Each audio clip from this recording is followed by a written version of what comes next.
the boss isn't actually a boss, the boss is a client. Like the empowerment of that switch, which is a way to do what you did externally inside of a job, is amazing. And typically what happens, unless the boss is a crazy narcissist, but typically the boss becomes starts having a lot of trust for somebody who's not scared to speak to them like a client rather than like an authority figure.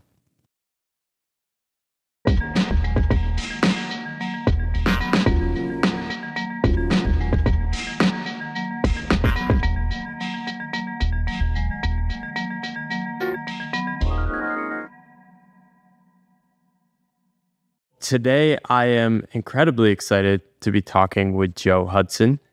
He is the founder of Art of Accomplishment, which is a collection of several courses. My wife has taken a couple of them, and we've talked about a lot of the ideas he's explored also on his podcast, which is one of my favorite podcasts to listen to right now. He's also has an amazing life story, and definitely want to explore that a little bit more today. He's lived all over the world. He's worked as a banker, consultant, philanthropist, teacher, meditated for several years, and has a lot to offer people. I think has a really unique perspective on transformation and so much more. Welcome to the podcast, Joe. Hi, good to be here. Thanks for having me. So I always start out with what are the stories and scripts that you grew up with? And I'm excited to hear your response to this question, because I think a lot of what you do in your work, and maybe this is a way to introduce it as well, is helping people sort of figure out what those scripts and stories they grew up with and whether they're still serving them and how to integrate them or not integrate them and things like that. So excited to hear what it was like to grow up as Joe Hudson. Wow, stories I grew up with. There's a shit ton of them. But I would say the dominant story, like from 0 to 7, was that I was loved. And then from 7 to I would say maybe not all, like maybe the 2 stories I grew up with when I was young was I was loved and there was something wrong with me. And then from 7 or 8 until whatever, probably in my 20s, it continued that there was something wrong with me. That was the message that I grew up with. And I say that with the knowledge that almost everybody is raised with that story. So there's different brands of that story. But definitely, the things the way it was taught was my emotions weren't okay. Some of the things I was thinking wasn't okay. I needed to be controlled. I was hyperactive. I was naughty, whatever, all those stories that I was given. And rather than the story, of you're lovable and you can be attuned to and all that stuff. So definitely that was the dominant story. And it was, I would say in my case, a hardcore version of it. I mean, not the most hardcore version of it by any stretch, but I had an alcoholic father who yelled at me at the dinner table every night for I don't know, good hour and a half every night, to the point in our upper middle class neighborhood, they would call the cops on my dad for yelling at me, it was that kind of a thing. What was that like? I mean, how did you deal with that? I mean, children don't really know how to integrate all this. I'm sure you had many different coping strategies. Yeah, I didn't have much of a choice as to my coping strategies. I remember this moment at the dinner table where I was like, fine, Dad, you're right. And he's like, see, I told you were weak, right? That I was needed to fight. And the way I see it now is that my mom and dad's marriage was in trouble, and they needed a problem that they could coalesce over. I was the problem. I was the family crucible of that. And then also, the other thing that was happening was my mom was fighting through me, right? So my mom was scared of my dad, but she would use me as the surrogate for her fight. And so that's just how we did it, So there wasn't a choice but to fight.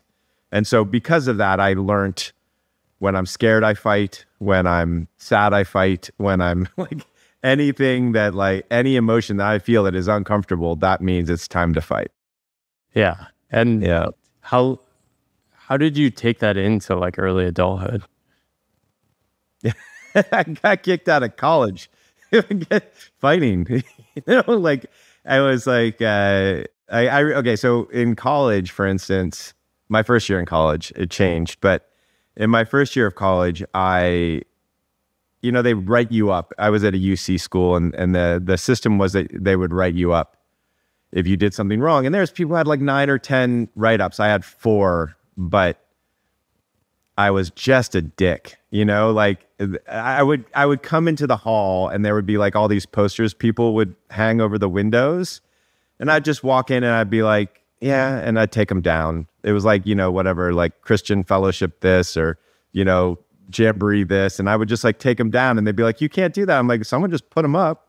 Like, this is where I live. If someone can put them up, I can put them down. Like, I was that guy. And it was all justified in my head. So I think I got like 4 write-ups, which was, and then one of them was, I had this crazy roommate. And anyway, so by the end of it, it was just like, I went to the ombudsman of the campus just to give you like a flavor of how much I fought. He said, look, you want to get out of this, all you need to do is just say you're sorry. I was like, yeah. That's not happening. So I actually like had the longest trial in the history of the student body. And I had like all these professors come to speak and they just massacred me. They're just like, you're out. So, yeah, I just needed to fight. I was like, the world is my dad and it's an authority that it can't be trusted. So I will fight that authority.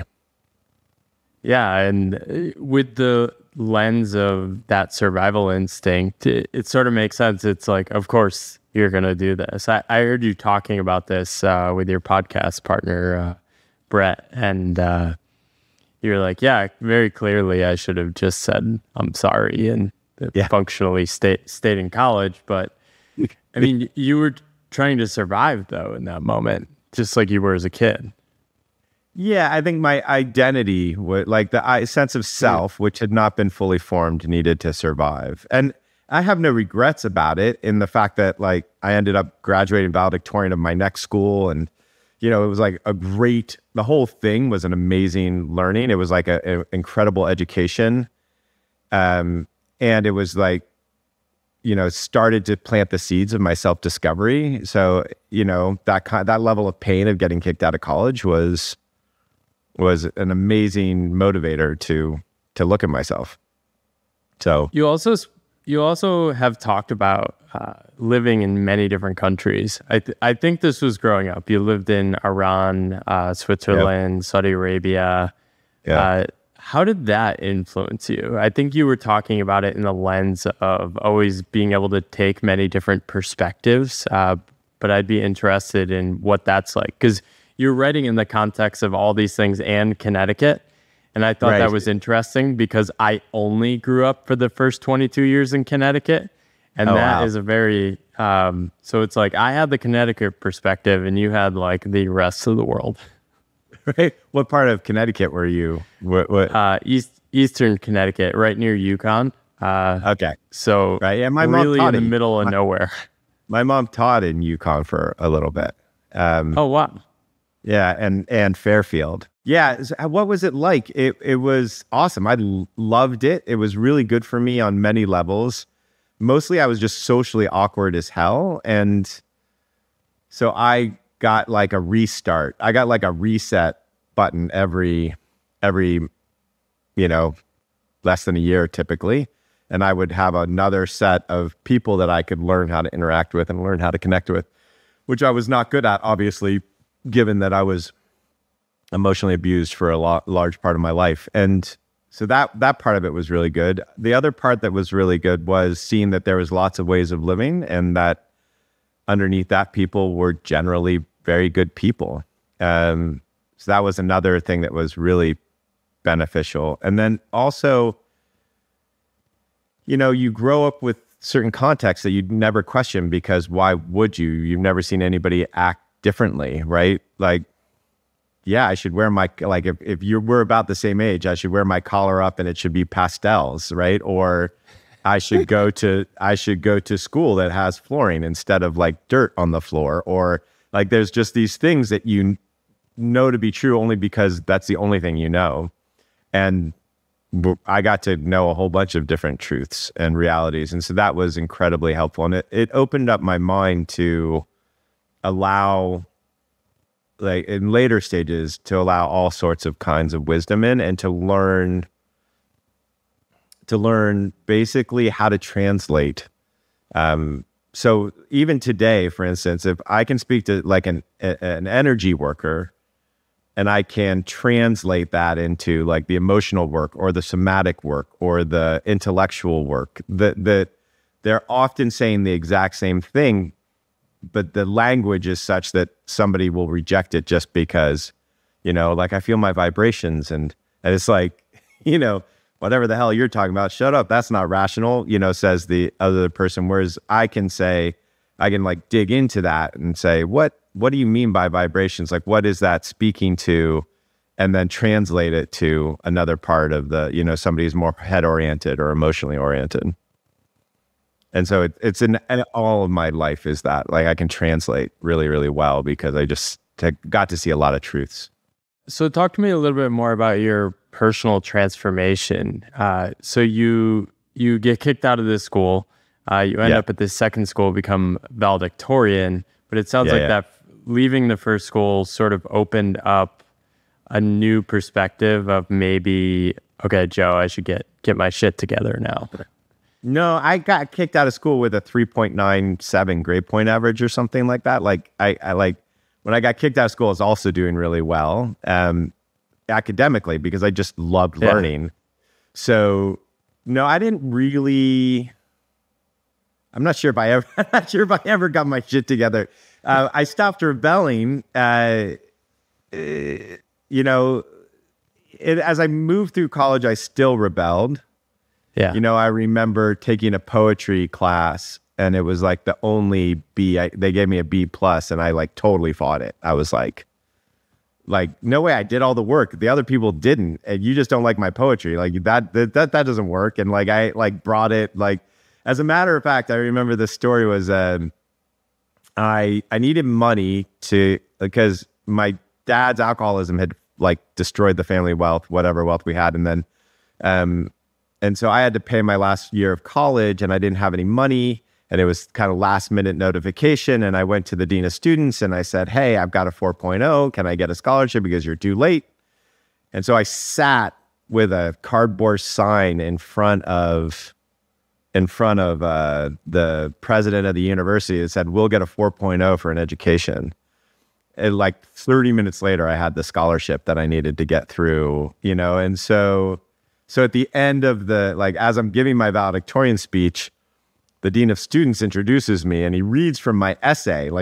So I'm like nervous getting up in front of these folks, and he's like, "Let me read from Joe's essay, entrance essay." And it said, the paradox of a rebel is that they either get stomped out by authority or they become an authority and start to stomp people out. And I'd say valedictorian is an authority. Joe, take it. Like he just kind of like, I was in that duel all the way until I think the end of my first job, my first real job. Not like I did some fishing boat stuff, but like when I did stock lending, I was still kind of rebelling against the man. And I think at some point what happened, the first crack of that was the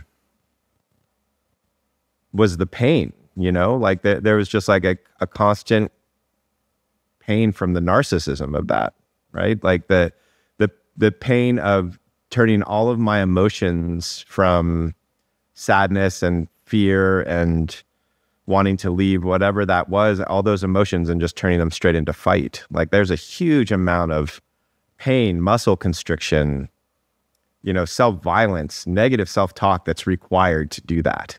And that pain just started building. And so I started looking for ways out of the pain. And and partially I was a little bit lucky in the fact that because I was a rebel, I wasn't going to be like, how do I do that? I was going to be like, that's the establishment. I'll look for non-establishment. And that's where I started to like go into all the religions of the world and all into the alternative psychologies and started doing all those experiments. And it started very academically, like reading parables and doing religious studies. And then it turned into, a meditation retreat that I did, which gave me the felt sense of, gave me a moment of oneness, like 8 seconds of oneness that I just became addicted to. I was like, whatever the fuck that is, I'm going after that. And when was that? Was that after graduating? Yeah, that happened. So my wife, when I met Tara, she was like, if we're going to get married, I asked her to marry me, and she had some conditions. And one of them was a 10-day meditation retreat. One of them was traveling, backpacking through Southeast Asia for 4 or 6 months. And so during that 10-day silent meditation retreat, which was the first time I meditated, I had that moment. It was like a Vipassana, and it was day 4, beginning of day 4, and it just like everything evaporated, and I got a taste of who I am, and I was just like, whatever that is, I'm addicted, which is its own crazy, like not most productive way to go about doing it. Very long, hard slog, but it was what it was, and that's how it started, really in earnest.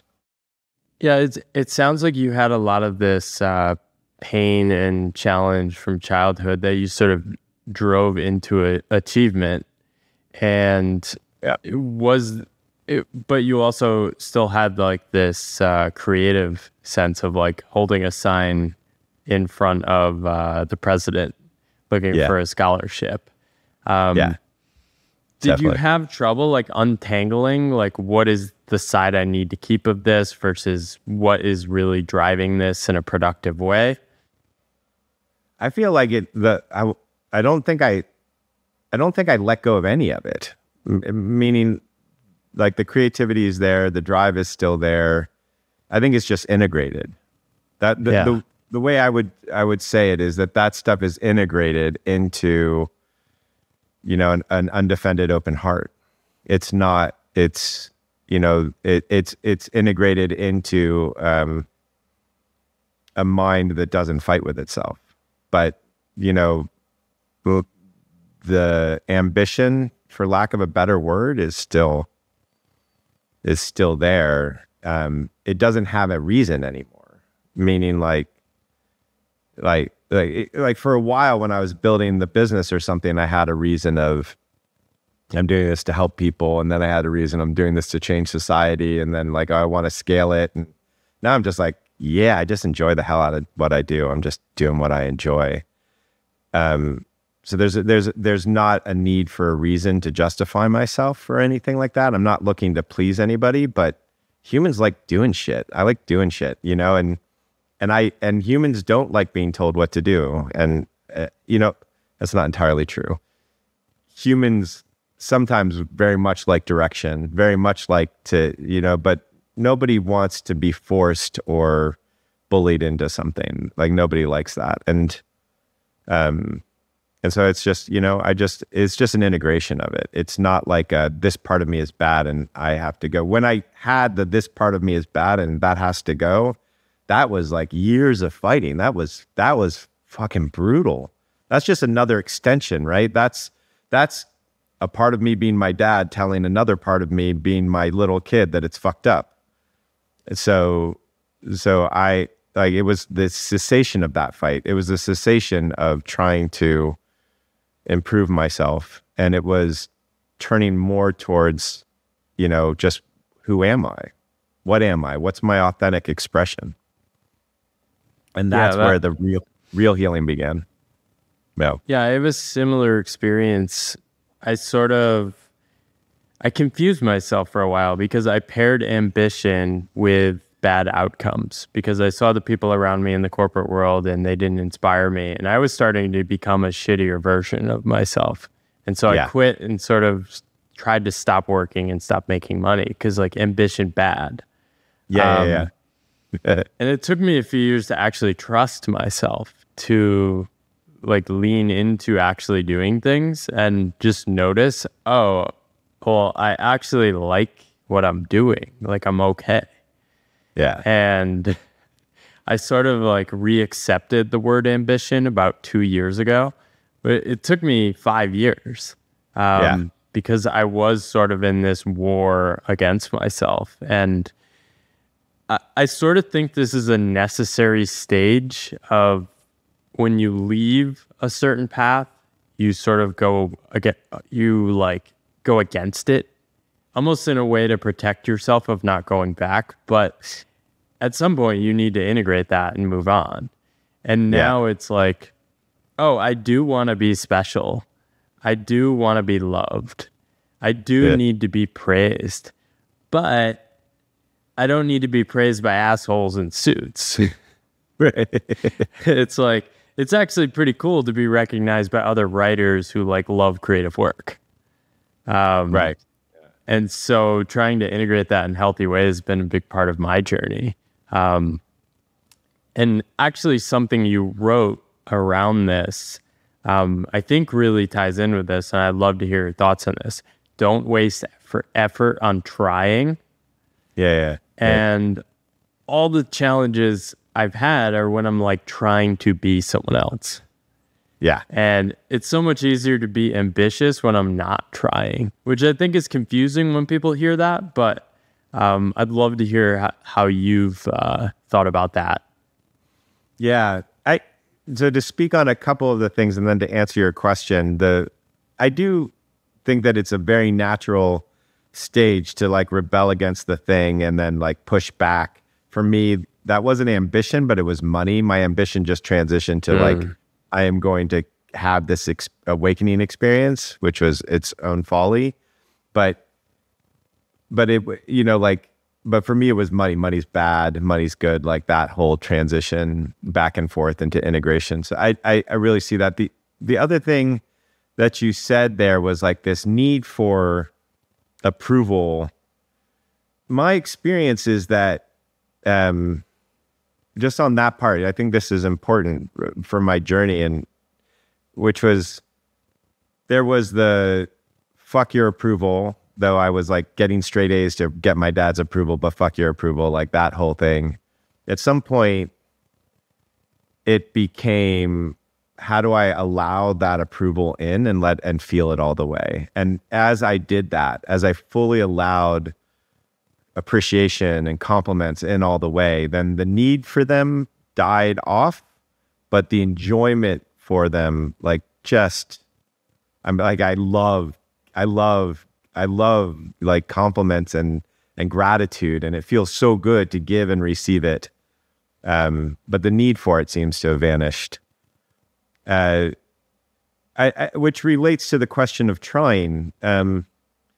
Like trying means that there's a goal in mind that you need to get to. Like you can't try without that, like, oh, there's something that I have an idea of what's right and I need to try to occur to do that.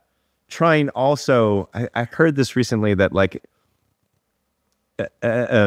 linguistically, semantically, it comes from a word that means basically to not accomplish. And so if you think about trying and you put your hands together and you try to move your fingers apart, like, and you move them apart, then you haven't tried. That's doing. Trying is like attempting to, but not doing it. Like moving your fingers apart. That's the sensation of trying. And that's another version of a war with yourself, right? As compared to, oh, I'm here doing this activity and let's see where it takes me, right? So instead of trying to get the compliment, it's like, oh, I'm going to enjoy whatever is happening right now. Instead of like trying to get to the end, like whether it's computer programming or in meditation, especially in meditation, like trying to get somewhere is self-made. It's hell. It sucks. Enjoying being there, that's lovely. I could meditate like that for a lifetime. So to me, that's the main thing about the trying. And at the same time, what the mind then wants to do with it immediately is like, okay, now I'm going to try not to try. I'm going to tell myself I shouldn't try. I'm going to manage myself into not trying, which is all the more of the same crap. And so the only really thing you can do is just not fight with yourself. And so that's what I mean. And it just takes, as far as like a business goes, or as far as a ambition goes, it just takes a shit ton of energy. Like to try requires a lot of energy. Just try to pull your hands apart, but you're not pulling them apart. You're just trying. That takes a shit ton of energy. That's not efficient.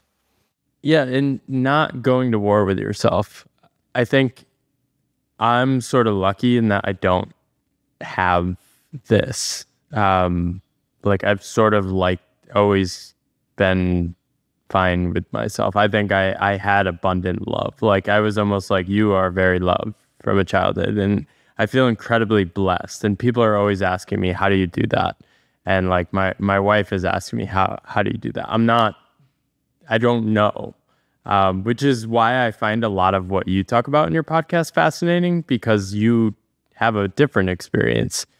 And I know you've worked with a lot of people on this. So for people that don't think they're good enough, what is this starting point for becoming more comfortable with that and not sitting there and thinking, I know I should stop saying that I'm not good enough or all these things, right, because I do hear a lot of people in that, and I'm sort of dumbfounded because I don't know what to tell them.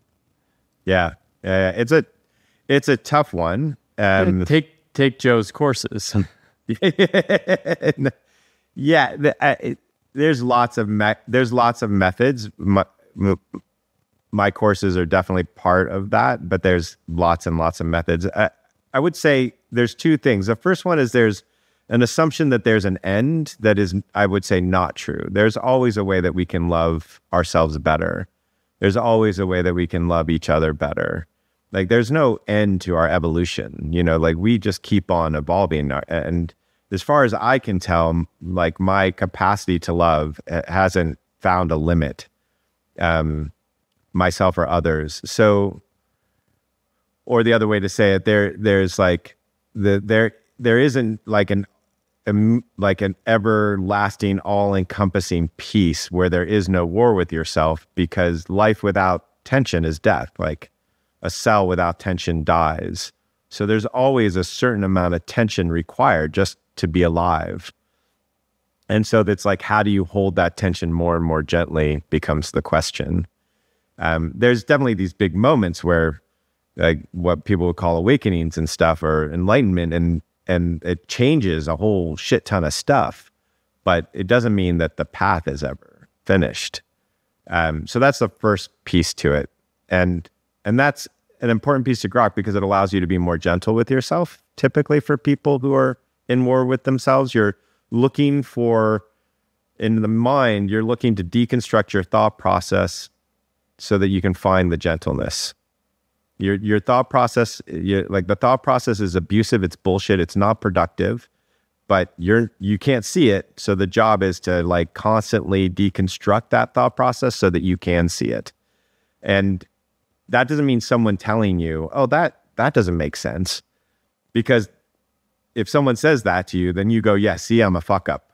Like, see, I didn't even see that. So you have to do that work yourself. You have to deconstruct, like, oh, I'm an asshole. I just called myself an asshole. Is that true? Or, oh, I just called myself an asshole. Is like, yeah, who isn't? Everybody's kind of an asshole sometimes, right? Like, so what, like, why am I so hard on myself for being an asshole when like my wife was just an asshole and I'm trying to please her? Like, how did that happen? So like that deconstruction on the intellectual level is the key. The other intellectual thing that's really important is that there's a conversation going on, but we usually only pay attention to one side of it. So typically the voice in the head, the negative voice in the head that repeats itself, and I think that research is it's like they think 60,000 times a day we have thoughts. So, and most of them are repetitive and negative for many people.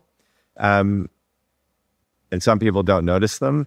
And so, but that there's usually, it's like it's talking and we're responding, but we're not noticing the response. You should do this. You should do what? Did you take this? Did you pay attention? Stop smoking. Why aren't you working out more? Whatever that thing is doing. And our response is often like, okay, like it's an endurance. It's like we're the little kid being yelled at, not saying anything back. So a really cool trick intellectually is to respond. Like, and I would say, don't take my response for it, but like literally experiment. Okay, today, every time it speaks to me, I'm going to sing Frozen to it, you know, or today, every time it says something, I'm going to yell at it. Today, every time it says something, I'm going to say, I see that you're scared and it's okay. I'm with you. Like, I'm going to just run experiments in response to the voice in my head, because usually because you can't really control that. You can't like say, okay, stop thinking, and it stops. And if you're patterned and conditioned to think in a certain way, you can't particularly stop the automatic thought that arises. So, but what you do have choice in is how you respond to it. So intellectually, that's one way to start letting go of the war. And emotionally, which is, I find in our society, typically the most productive and quickest way, is to have emotional fluidity. It's to fall in love with and learn to express all of your emotions in a safe way, in a way that doesn't hurt anybody, in a way that's not trying to manipulate anybody. And learning how to love them, to feel them, and to express them is really, really, really quick, really, really efficient. If somebody is depressed, not high-level depression, but dysthymia, low-level depression, and they get angry every day, not at anybody, but they move and express their anger every day. For the first couple of days, their anger is going to be more and more and more like upfront. But eventually, and not very long, a couple of months, that depression usually is gone. Not for everybody, but like that emotional fluidity is this thing that's most missing in most people in our society, at least in Western American society, also Europe. So that's the emotion. The nervous system level, what's happening in the nervous system is like, oh, it's constantly prepared for an attack. It's constantly tracking to see what it can do wrong or right to not get attacked. When the attack is about to come, it clenches. So learning how to receive pleasure and enjoyment is great for the nervous system. So if you want to stop being at war with yourself, that's the intellectual, the emotional, and the nervous system way to do it. Most schools will teach you one, and there's lots of versions. I'm giving you the stuff that I find really effective. There's a lot of other ways to do it. Meditation is great, and I highly recommend it as well. And an integrated approach is very efficient. If you're really interested in it, doing all three instead of just working on one is very efficient. The anger part, and you've talked about this extensively. I recommend people check out the series on this on your podcast, but moving anger and just, I've been talking a lot with my wife about this and realizing how rarely we have space in our culture to express anger, especially like East Asian culture. With kids, especially the way she grew up was like, don't do any emotions in public. Yeah. And therefore a shit ton of guilt, shame, disappointment, and passive aggression. That's the result of not getting the anger moving. Yeah. And definitely not the only society that has that issue. Yeah.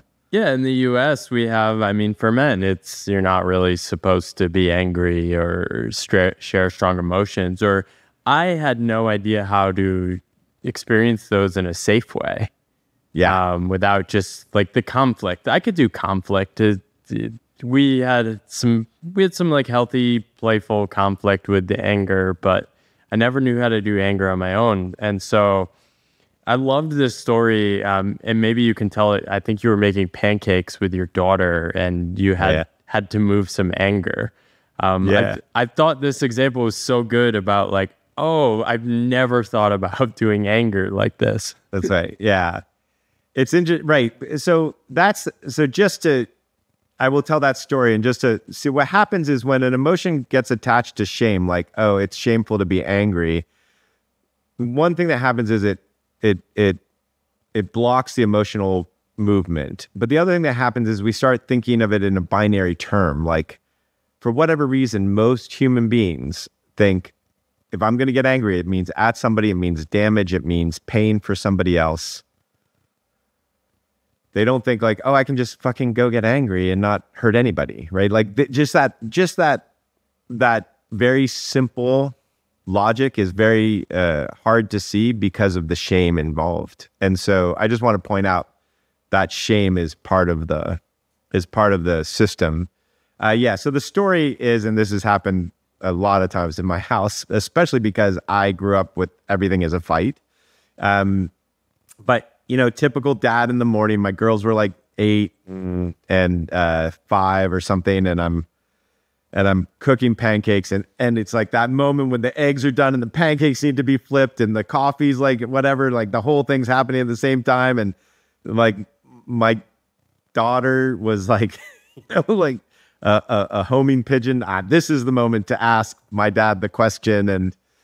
And so she said something, asked me something, I can't remember, that was just I overwhelmed me. And I just jump up and down. Oh, I'm so angry. I'm so angry. I'm so angry. I'm so angry. Breathe for a second. She looked at me and she's like, that was some good anger, Dad. And then we laughed. I flipped the pancakes, whatever, so that's like in my world and in my family, but also in like the general community that has become the AOA community. That's like just a very standard operating procedure, both for us and for kids. And I'll say hand-in-hand parenting, a book called Listen, if you have kids, especially young ones, unbelievable resource in this department. Just Patty Wiffler has done such a great job. Her book is Listen, and it's just amazing. Yeah, it's called Hand-in-Hand Parenting. Hand-in-Hand Parenting is the organization. The book is called Listen, and the founder is named Patty Wiffler. She's a dear friend. I will definitely be checking those out. I think it's been fascinating I have a 9-month-old, and I am fully convinced that having a child is the greatest personal development thing you'll ever sign up for. Yeah.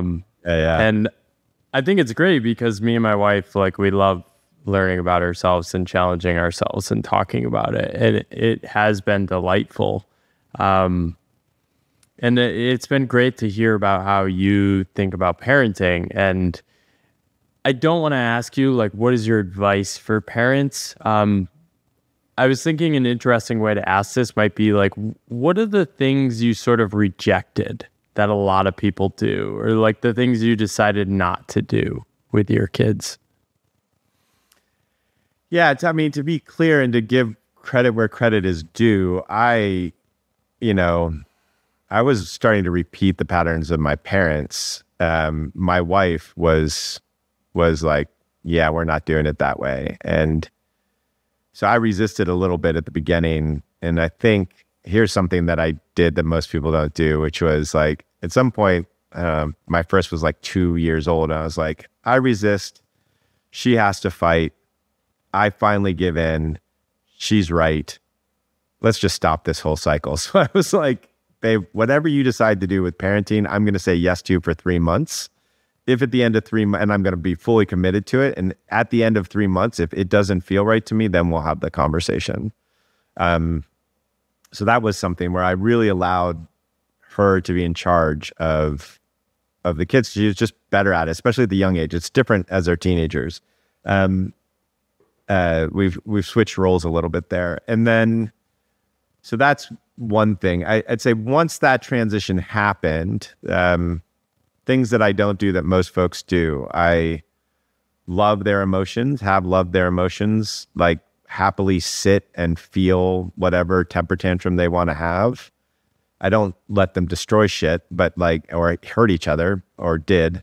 We don't use punishment. We don't use shame. At least we try our hardest not to try, but I would say it rarely happens, and we catch ourselves quickly if it has happened. When it happens, we're very aware that our number one job is to have them listen to themselves, not to have them listen to us. And so there's a perpetual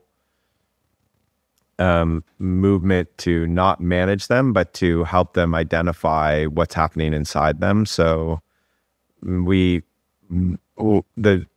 general idea is that what's inside them is inherently good if they can listen to it, and if we don't separate them from it, and that if things are not going well, then the problem is they're out of connection. The problem isn't them. The problem is that they're out of connection. Our job is to help them learn how to get back into connection with themselves. And so, and it works. It works great. If you meet my girls, it's just one's 18 now. They've done crazy, wonderful stuff. I guess from now, I think it was like 8 months ago, my daughter was crying, and I was like starting to come in and, talk to her about it. She looks at me, she's like, Dad, just let me have my feelings. I'm like, sorry, babe. So just, and they're just a complete transparency, both well accomplished for their ages, and loving and open-hearted and non-defensive, and yeah. One thing you've said, which I thought was a pretty powerful way of putting it, is that teenagers don't rebel against boundaries. They rebel against the removal of love. And it is pretty powerful, combined with the fact that I think you're pointing out that a lot of parents get mad at their children for doing things they weren't allowed to do as children. Yeah. So, right. So I would say, for instance, if you were told anger wasn't okay and you were shamed at anger, when the kid gets angry, you're going to stop that behavior. If you're in a airplane and a kid is crying, you can just look up everybody who's annoyed. They weren't allowed to cry as kids. It's just like it's a great algorithm. So, and every time you tell a kid not to cry, you're basically saying you're fucked up. You're wrong for crying. You're wrong for having a temper tantrum. You're wrong for wanting to get your needs met. You're wrong for, having a big personality. You're wrong for being too excited. You're wrong for, and a kid between 0 and 7 years old, they don't have an intellect online like an adult. So they're not saying, there's no rationality there. There's just this is who I am. This is the emotional expression. And the parent is saying, no, don't be that. Don't be you. And that's really what causes a tremendous amount of rebellion later in life. And it's the same thing that happens when teenagers are teenagers. It's let me manage you. Let me tell you that I cannot tell you how many parents, breaks my heart every time. It's my kid's kind of an asshole. I'm like, oof. Wow, man, that happens a lot. Parents who were really pretty damn good parents, and then their kids become teenagers. The teenagers rebel, and they're like, and my teenagers, when they rebel, I'm like, that's a good rebellion. That's this is great. Your job, push off the edge of the pool. And it's and there's a really clear rule in our house. It's if you are contributing to the house, if you're being a good person, if you're treating people with love and respect, and you're taking responsibility for yourself, you get freedom. There's nothing to rebel against. If you don't do those things, you don't get freedom. And it's just never been a thing. The freedom that our kids want, they're always ready for it in that moment. And so I'm scared to do this in case my kids ever hear this. I've literally given them stuff to rebel against that that's manufactured. I'll literally say things because they need to rebel, and I'll say things like, oh my gosh, high-waisted jeans. I can't believe anybody would wear high-waisted jeans. And then they'll be like, oh, but yeah, so that there's some rebellion that's necessary. They need to individuate, but if they feel loved, that love and connection is so much more important than anything else to a kid. And every adult that I know, they might hate their parents, but they still want somewhere that love and connection from their parents. And so, like, take that away from them, and yeah, of course they're going to say, fuck you. Why would they not? Like, you're not doing your fucking job as a parent. Fuck you. I can't trust you. Yeah. Like it just makes every bit of sense from their perspective. Yeah. And I know you deal with a lot of people that are still dealing with issues with their parents still trying to control them and things. Yeah. And how do you open that kind of conversation? I guess you can just say, I want connection, and I'm not getting it. Oh, with the parents. Yeah. Oh, yeah. That's different. That's different on different stages. Sometimes the first step has to be the boundary. Like if a parent's abusive, the first step has got to be the boundary, not so much for them, but for you to realize that you can say no. You can't, it's really, really hard to love something that dominates you. And that's why it's really hard for people to love the voice in their head, is because they haven't figured out that there's a way to not be dominated by the voice in the head. And so, like, it's really hard to do that. So sometimes boundary is the first thing that's required to get there. Grief sometimes is the first thing, but eventually, yeah, it's being able to be undefended and open-hearted no matter where your parents are at. That's where your freedom lies. But you can't just jump there. There's work to be done between the two. And with your kids, it sounds like you did a really good job, you and Tara, around building an intentional community around your family and your kids. How did you find those people? How did you think about that? Because I can only imagine letting your child have a tantrum. You're going to get criticized by other people. There's a great story. I was in a Whole Foods with one of my daughters, and she was not having a good day. So she had full temper tantrum in the Whole Foods. And I'm like containing her, I can't let you hurt yourself. I'm right here. Yeah, you can't have the cookies or whatever she wanted that was creating the temper tantrum. And there's like, I live in a somewhat hippie kind of area or new age kind of area. And this like little old lady, purple hair, everything, like comes up and she goes, "Are you okay?" Like as if I'm hurting, my daughter. And my daughter, and she's like 3 at this point, maybe. She just like looks at her. She goes, "I'm just having my emotions," and just like tears back into it. So there was some moments that were awkward like that, like where there was like the full temper tantrum in front of people. I was committed. Once I saw how well it worked, I was committed. I didn't, like what other people think was not important. And community, yeah, we had an interesting ride with community. We had some friends who were raising their kids in a similar way, and so, but we didn't all live together. We just had each other's backs. And Tara and I are in a couples gathering that, like, we have been meeting with that set of couples since pretty much Esme was, our oldest, was born, so 18 years. And we meet 3 to 4 times a year, and we discuss what it is to be parents and share vulnerably the crap that's going on in our lives and the good stuff that's going on. And that's been critical, so good. Marriages go through a lot, and so that's been really nice. And then we did move to a town where that was very strong. Like, I was lucky enough that when we had, as I could live anywhere I wanted to live, probably a lot like you, and so I went around and I just looked for teenagers that were well adjusted, and we went all over the United States looking, and we found where we live now. And we found out that a lot of that had to do with a kind of a schooling thing called Waldorf, which I thought was horrific, but I couldn't argue with the results. I was like, this is lunacy. And again, I was like, the results are what the results are. So our kids did the first 5 years or so in Waldorf, which I think was great. And so we had that community as well. But we did try a couple of times to like live in go into a place where we were living inside of community with other people who were like-minded.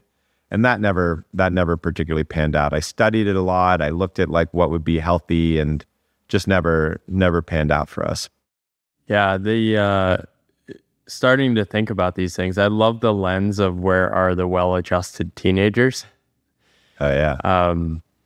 We're talking to people around like schools. Should we move abroad? Should we do something in the US? And we're sort of like struggling to find the places like where we fit, and sort of want to adopt some of these similar parenting strategies. And yeah, it's a hard thing. I don't really have any great wisdom, but I love the frame of thinking about where the well-adjusted teenagers are, especially. I mean, I look at these charts of the US and the depression in young women, and I have a 9-month-old daughter, and I'm like, okay, that is the goal to avoid. Like, I don't want to head in that direction. Avoiding is a hard way to make good decisions. I find like the difference of like, how do I avoid the depression is so much different than how do I go where there's like well-adjusted. That's something I've noticed in decision making generally, is like avoidance doesn't create the same decision, as good of decisions as like a vision and what you want to create. I like to invert it. So I say, how could I guarantee that my daughter will be depressed? Oh, that's a cool way to do it. Yeah. And then I say, okay, what are those things I might be leaning into now, and how do I adjust for those? That's sort of how I think about my path, is like, how could I guarantee that I become a miserable, cynical older man? And then if I'm like doing any of the behaviors that are leading to that, it's like, okay, that's probably where I should focus. That's cool. Lean into. So that's one way I like to think about it. Yeah, you talked a bit at the beginning about translating. How do you translate this stuff to like investor, super rationalist type person? They're still reaching out to you, so there's some self-selection. But how do you think about your choice? No. There's definitely places I go where there's no self-select. Like, if I'm working in an AI company with the executive team, the CEO brought me in, but the rest of the team is like, what the fuck is going on? Yeah. I don't know if you read David White, but he writes about working. He writes about working in these organizations, and I imagine it's a similar thing. I haven't read his writing on that. I've read his poetry, which I love. A good example is I walked into a company, multi-billion-dollar market cap, sitting with the C-suite. The CEO introduces me, speaks for about 7 minutes, and then stops and hands it over to me. And I look around and I say, okay, I noticed nobody was listening to the CEO. I want to go around the table and see what makes each of you not listen to the CEO. And then I got around the table, looked at the CEO. I said, what made it okay for you to speak for 7 minutes and not be listened to? So people can think that it's all woo-woo, but like, not after that, they can't. You know what I mean? So there's a way in which what I do in everything is so practical. It's so like tactical that it's really hard to, like, when someone does that, sees that, and sees what happens from that, then they give me a wide berth. But there's definitely, you have to be fearless in calling out the dysfunction. And you have to have a lot of facts about how neurology works and psychology, and be able to translate that into practices that have been around for 2,000 years that are effective.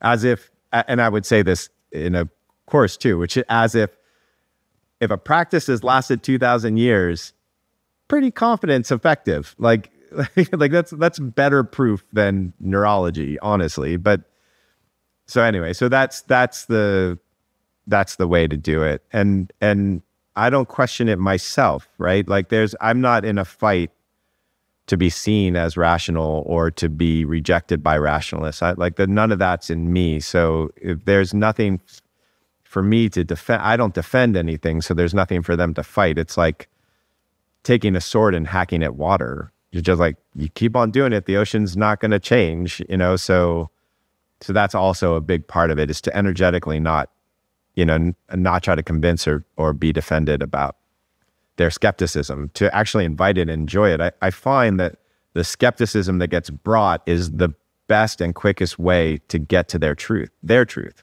not mine, their truth.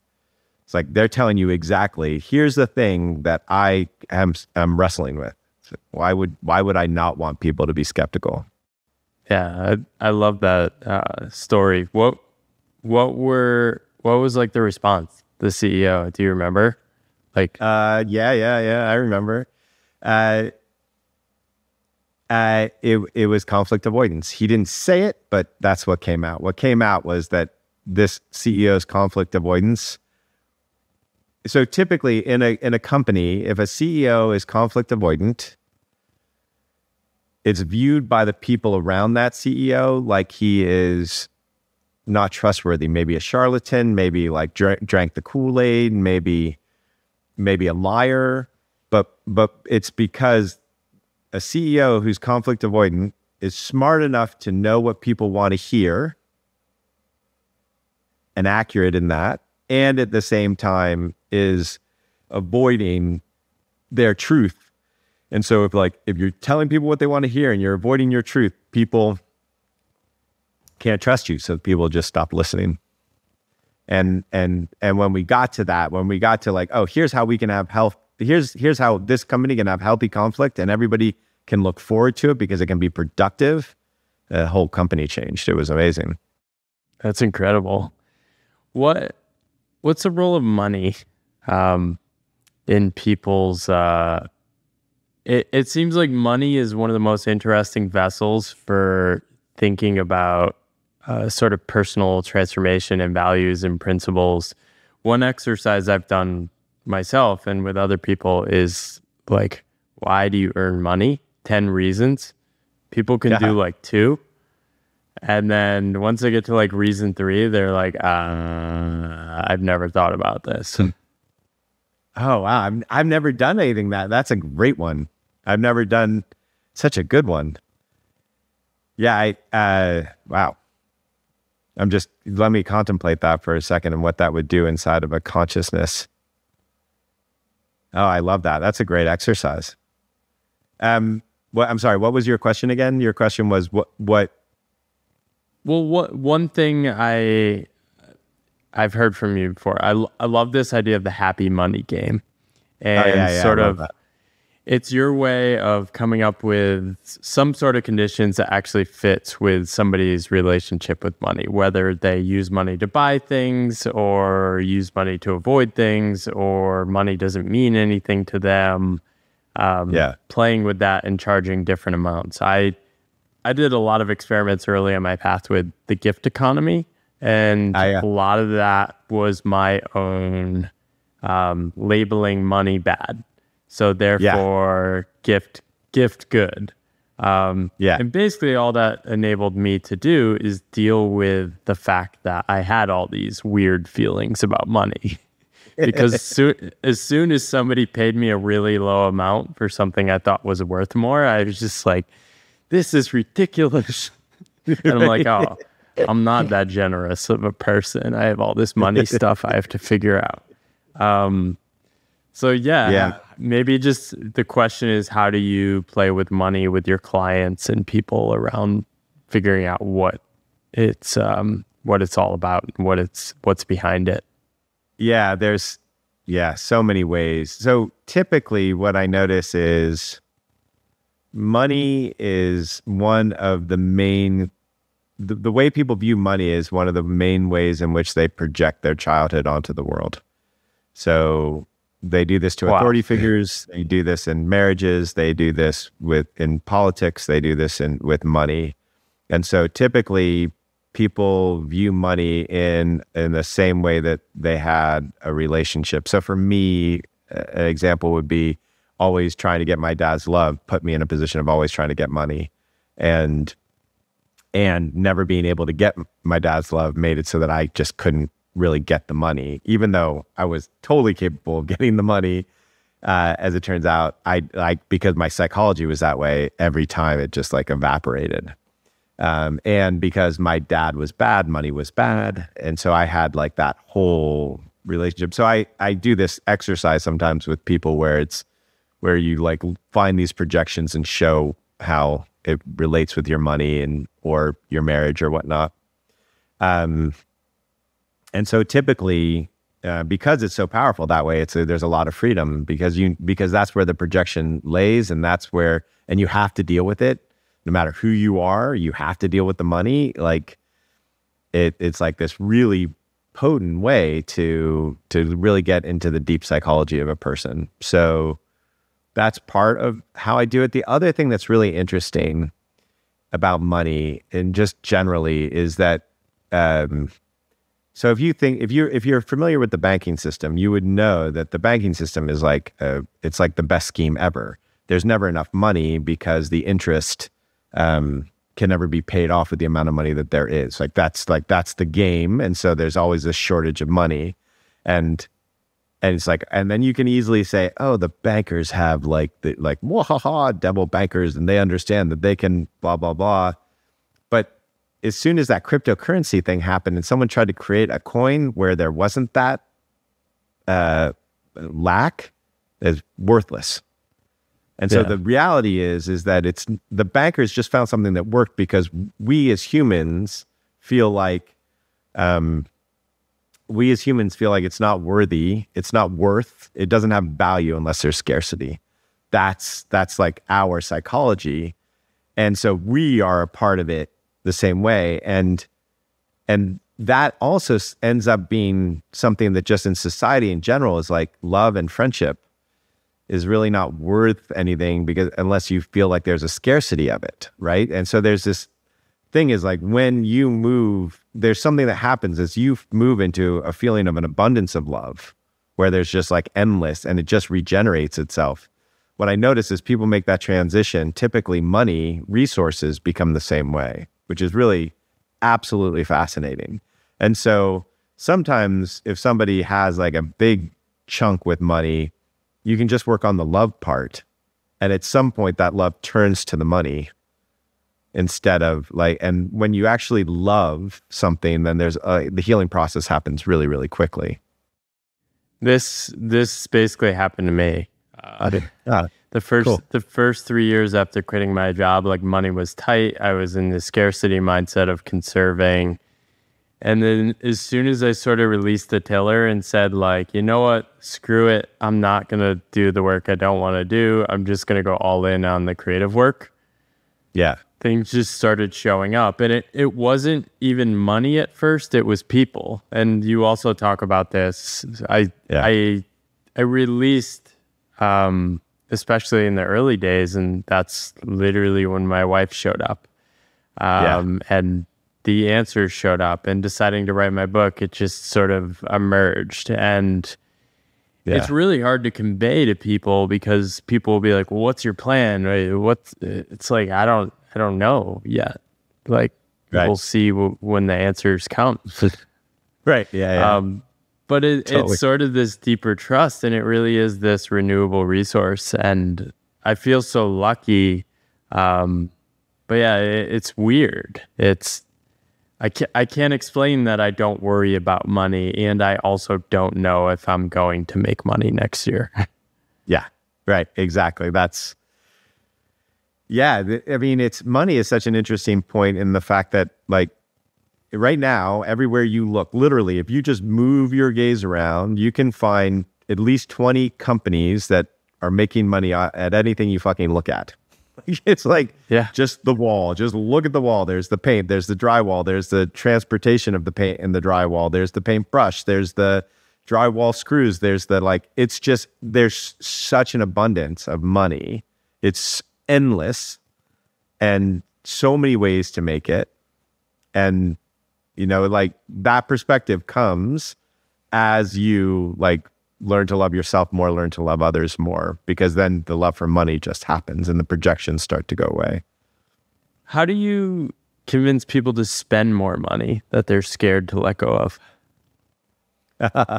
I don't ever try to convince anybody to do anything. So my whole thing is here's a set of experiments, and then what do you learn? What do you call to? Because nobody is more qualified to know what their next step is than them. Like, and I have a deep trust, just like my daughters, I have a deep trust in their goodness and wisdom. I have a deep trust in everybody I works with, goodness and wisdom. So I never try to convince anybody of anything. If I notice that somebody is conserving money, like, they have a rigidity and a fear that money is going to go away. And that's usually most typical in people who've inherited money. I mean, most of the people I'm working with in a direct one-on-one relationship have quite a bit of money. And usually those folks are like people who've inherited money. And it usually comes from a deep fear that they don't know how to make it, that they're not actually powerful, empowered, virile, creative people. And typically it's second generation or third generation, and they've been told, had an incredibly critical parent. And so they believed in it and never had the flaming field to go out and do something that proves otherwise. So it's really a work of empowerment, typically with people, like allowing them to feel empowered, and having that emotional experience, which typically comes after allowing yourself to have some negative experiences, because the positive emotional experiences are typically harder for people to allow than the negative ones, and they usually come after. Yeah, this resonates with my story. I struggled to spend money. I was self-employed and theoretically going to try and make it on my own, but I was like not spending any money on what I was actually doing. Eventually I just decided, okay, I have to spend X dollars amount on the things I actually care about. If I want to record a video or something, I'm going to actually just buy the camera or pay for the subscription and things like that. And it's very hard. And one of the other things I did was just try to make money in different ways. And I think over time that helped with the positive side of it. Like I tell people, making $1,000 on your own feels like you made $1 million. Like, that's a great one. I remember the first 1,000 I made on my own. It was like, this is worth more than the previous 10 years of all my salaries. It was so cool. Yeah.